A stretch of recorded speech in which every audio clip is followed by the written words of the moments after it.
La COP15 sur la biodiversité qui arrive à Montréal est particulièrement importante puisqu'elle doit mener à l'adoption d'un nouveau cadre mondial pour protéger la nature.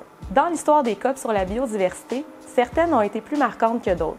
Qu'en sera-t-il de celle de Montréal? Aujourd'hui, on vous propose 4 éléments à surveiller pour savoir si on va avoir affaire à une bonne COP ou une bad COP. Numéro 1.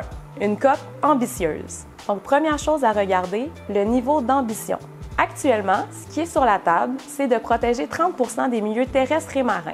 C'est une cible ambitieuse, mais encore faut-il qu'elle soit adoptée.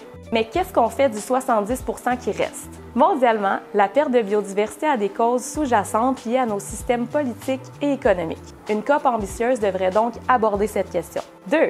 Une COP équitable.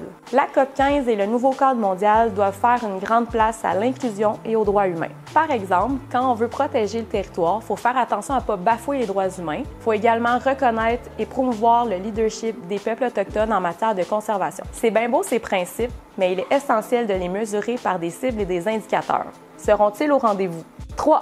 Une COP cohérente.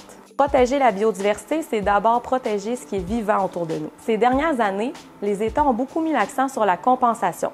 Ça réduit essentiellement nos efforts à planter des arbres quand on en coupe. Les partis et les États à la COP 15 devraient avant tout promouvoir la protection des milieux naturels existants.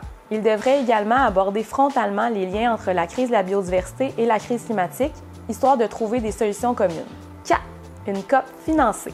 Finalement, le nouveau cadre mondial doit se donner les moyens de ses ambitions. Ça veut dire que les États industrialisés comme le Canada doivent augmenter considérablement leurs efforts et leur soutien financier en matière de conservation. Ils devront également apporter une aide financière aux pays en développement, particulièrement affectés par la perte de biodiversité. Donc, une bonne COP, la COP 15?